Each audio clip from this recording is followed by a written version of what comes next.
ఉత్సాహంగా ఉల్లాసంగా చదువు సాగాలి, గొప్ప గొప్ప ఉద్యోగాలు సాధించాలి. Vignan deemed to be university. అవును, ఇంతకీ మీ కో ఎమ్మెల్యేలతో మూవీ చూసే ఆలోచన ఏమైనా ఉందా? మీ ఎమ్మెల్యేలతో ఎమ్మెల్యేలతో మూవీ చూసే ఆలోచన, ప్రపోజల్స్ ఏమైనా ఉన్నాయా? నేను ఎప్పుడు అట్లా ఆలోచించలేదండి. అసలు ఇప్పుడు చెప్తే ఇప్పుడు ఐడియా వచ్చింది, బాగానే ఉంది అనిపిస్తుంది. ఎందుకంటే అసెంబ్లీలో సగం మంది మీ ఫ్యాన్సే కదా. మేబీ మా ఎమ్మెల్యేస్ అందరికీ, మా కూటమి ఎమ్మెల్యేస్ అందరికీ ఖచ్చితంగా దీన్ని ప్రత్యేకమైన షో అయితే వేస్తే వాళ్ళు కోరుకుంటే ఖచ్చితంగా, అంటే నేను ప్రమోట్ చేసుకునే ఇబ్బందిగా ఉంటుంది కానీ ఖచ్చితంగా వాళ్ళందరూ అడిగితే మన హరిప్రసాద్ కానీ ఖచ్చితంగా I think will organise an exclusive screening for them. అందరికీ మనసులో ఉంది కానీ బయటకు అడగలేకపోతున్నారు. సో మీ ద్వారా వచ్చింది కూడా ఖచ్చితంగా నేను అడ్రస్ చేస్తాను. Thank you.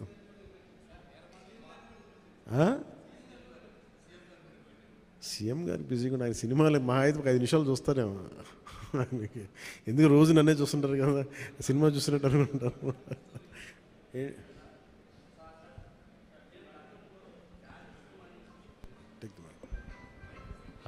హలో, జానీ సినిమాని గతంలో మీరు డైరెక్ట్ చేసి ఆ టైంలో కొంత ఫ్లాప్ అనే ఇబ్బందికరమైనటువంటి వాతావరణాన్ని కలిగించుకున్నారు.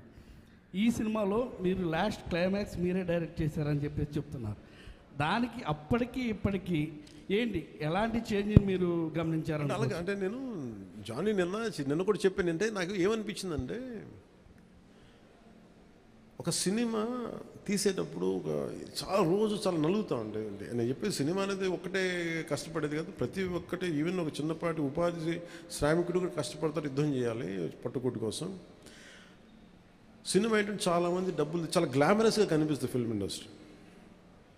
దానికి నేను ఒక చిరంజీవి గారు లాంటి అన్నయ్య ఉండి, నేను సక్సెస్ఫుల్ అయిన యాక్టర్గా ఉండి, ఖుషి తర్వాత వరుసగా విజయాల తర్వాత కూడా ఒక జానీ అనే సినిమాని నేను డైరెక్ట్ చేసేది ఆడకపోయిన వెంటనే ఒక 5 రోజులు 10 రోజులు నెల రోజుల తర్వాత ఫస్ట్ షో పడింది, ఇది బాగలేదు అనగానే వెంటనే మొత్తం ఫైనాన్షియర్స్, డిస్ట్రిబ్యూటర్స్ అందరూ నా ఇంటి మీదకి వచ్చేసారు. మాకు డబ్బులు రావట్లేదు, ఇప్పుడు ఏం చేస్తామండి.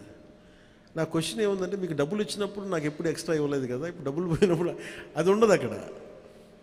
సో నేను కంప్లైంట్ చేయట్లా. అంటే నాకు ఏమనిపించిందంటే, ఫస్ట్ టైము నాకు చాలా ఒక కాలం మాకు చెప్పిన అన్ని బంధాలు ఆర్థిక బంధాలు నాకు అది గుర్తొచ్చింది. నేను ఆ రోజు మొత్తం నా రెమ్యునరేషన్ తీసుకోలేదు, ఇచ్చేసాను. నాకేమనిపించిందంటే, ఒంటరితనం అనిపించాను. అంటే ఇప్పుడు ఎలా ఉంది అంటే, గత ప్రభుత్వం చేసిన ఒక దుర్మార్గాలన్నీ నేను చేసేసి అందరూ నిందిస్తుంటే నేను ఎంత బాధపడాలో, సినిమా ఫ్లాప్ అయితే నన్ను బాధపడమని అందరూ అలా చెప్తా ఉన్నాను. నా ఉద్దేశం ఏంటంటే, సినిమా చేసాం, బాగలేదు, ఆడలేదు అంతే. కానీ దానికి ఏంటి ఏదో ఒక కొంపలంతా మునిగిపోయినట్టు ఇలా మొక్కలు పెట్టుకున్నారండి. అందరూ డీలా అయిపోయి, ఓకే నష్టపోతే ఎంత నష్టపోయింది చూద్దామని చెప్పి ఫైనల్ నేను ఏం చేయగలిగింది, బాబు నాకు ఇచ్చిన రెమ్యునరేషన్ ఇది, నాకు రూపాయి అవుతూ తీసుకోండి అని చెప్పి నేను ఇంకో 15 లక్షల అప్పు నేను తీసుకున్నాను. దాని తర్వాత ఇంకో వాళ్ళ దగ్గర ఆ అనుభవం నన్ను చాలా బలమైన వ్యక్తం చేసింది. ఆ ఒక్క జానీ ఫెయిల్యూర్ నాకు ఎంత హెల్ప్ చేసిందంటే, పాలిటిక్స్లో హెల్ప్ చేసింది. నేను 2019లో ఓడిపోతే మళ్ళీ నాకు అదే గుర్తొచ్చింది. నేను ఎలా సర్వైవ్ అయ్యానప్పుడు, failure is a part and parcel of growth. అది నాకు బాగా బలం ఇచ్చి, నిన్న ఒక నిర్మాత ఆ రోజు అన్ని ఇబ్బందులు లేవు, కానీ రత్నం గారు లాంటి వ్యక్తి, ఒక చిన్నపాటి మేకప్ అసిస్టెంట్గా ప్రారంభించిన వ్యక్తి, అంచెలంచెలుగా శంకర్ లాంటి వాళ్ళతో సినిమా తీసి పాన్ ఇండియా సినిమాలు తీసిన వ్యక్తి ఈ రోజున సినిమా రిలీజులకి ఇబ్బంది పడుతూ ఉంటే నాకు అనిపించింది, చాలా బాధేస్తుంది. ఇది నాకు అందుకే నేను దగ్గరుండి ఈ సినిమాని ప్రేక్షకుల దగ్గరికి తీసుకెళ్ళాలనేది నిర్ణయించుకున్నాను. సో నాకు అందుకు అనిపించింది అన్నమాట. అందుకని నా జానీ అనేది ఎందుకు వచ్చిందంటే, ఇంత ఫీబుల్గా ఉంటారు. అంటే మనీ దగ్గరికి వచ్చేటప్పటికి అందరూ నువ్వు చస్తావో పెడతావో తెలియదు కానీ మాకు ఇలా కట్టాలి, ఒకసారి ఇర్లాజికల్గా ఉంటుంది. సో అలాంటి సమయంలో నాకు ఆయన అండగా నిలబడాలి. అందుకని that's reason why I quote. అందుకని క్లైమాక్స్ ప్రత్యేకించి నేను ఎందుకు చెప్పానంటే, అప్పుడు నేను కొన్నిసార్లు నేను బుల్డోస్ చేసుకుని వెళ్ళాల్సింది, కొన్నిసార్లు రైట్ నిర్ణయం మన మనసుకు తెలుస్తుంది యాజ్ అ ఫిల్మ్ మేకర్గా. కొన్నిసార్లు పక్కన వాళ్ళు మాటలు, నేను అసలు ఎప్పుడు పక్కన వాళ్ళ మాటలు విన్నాను. కానీ ఈ ఫిల్మ్కి వచ్చేటప్పటికి ఈసారి ప్రత్యేకించి ఎట్టి పరిస్థితుల్లో నేను పాలిటిక్స్లో ఉన్నాను, సినిమాలు బాగా చేయడేమో అన్న సందేహం ఎక్కువ మందికి ఉంటుందని చెప్పి ప్రత్యేకించి శ్రద్ధ పెట్టి చేశాను. సో క్లైమాక్స్ కూడా ఎందుకు చేశానంటే, నేను చాలా సంవత్సరాలు అయిపోయింది యాక్షన్ కొరియోగ్రఫీ చేసి, రియల్ లైఫ్లో వీళ్ళతో గొడవలు పడుతున్నాను, సినిమాలోనే యాక్షన్ కొరియోగ్రఫీ చేశాను. సో ప్రత్యేకించి ఆ particular episode it's close to my heart. చిన్నప్పుడు ఎప్పుడు పుస్తకాల్లో చదువుకున్నాం, హిందూగా బతకాలంటే జిజియాపుని కట్టాలి.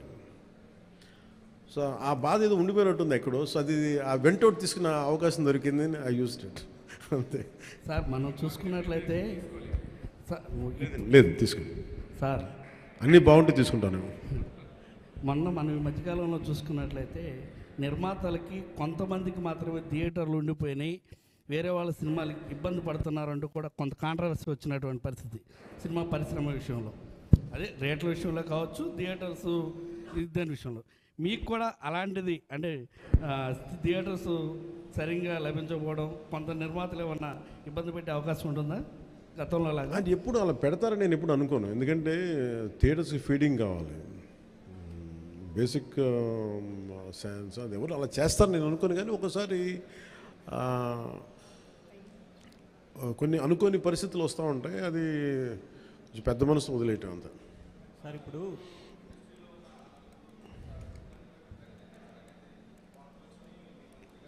నేను ఎప్పుడు అనలేదు ఆ మాట. నేను అన్నారా,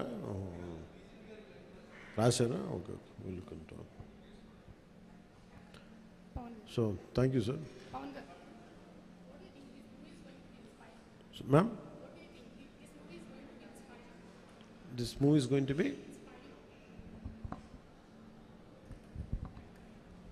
What do you think? This movie is going to be inspiring by your role?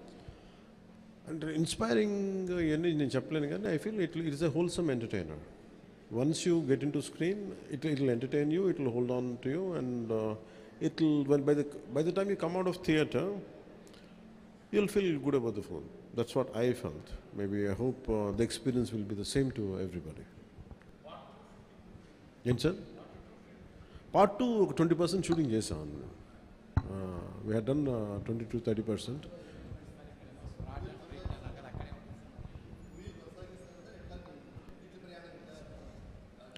వచ్చే డబ్బుల్ని బట్టి, నాకు దొరికే టైంని బట్టి, కుదిరితే భగవంతుడి ఆశీస్సులు అన్నీ కుదిరి. సార్ ఏంటి సార్, చిత్ర పరిశ్రమ ఎక్కడున్నా అది ఉన్నది. ఆల్రెడీ ఏపీకి రావాల్సిన కొత్తగా అవసరం లేదు, కానీ ఏపీలో డెవలప్ చేయాల్సిన ఇన్ఫ్రాస్ట్రక్చర్ డెవలప్ చేయాలి. హైదరాబాద్లో ఎలాంటి ఇన్ఫ్రాస్ట్రక్చర్ ఉందో ఆంధ్రప్రదేశ్లో కూడా అలాంటి ఇన్ఫ్రాస్ట్రక్చర్ కొంత హైదరాబాద్లో ఉండొచ్చు, కొంత కొంత మంగళగిరి లేదా మనకున్న ప్రాంతాల్లో కావచ్చు. ఇట్ డిపెండ్స్, పరిస్థితులు ఎక్కడ బాగుంటాయండి, దానికి తగ్గట్టుగా ఇన్ఫ్రాస్ట్రక్చర్ అయితే డెవలప్ చేయాలి. ఫిల్మ్ మేకింగ్ స్కూల్స్ చాలా డెవలప్ చేయాలి.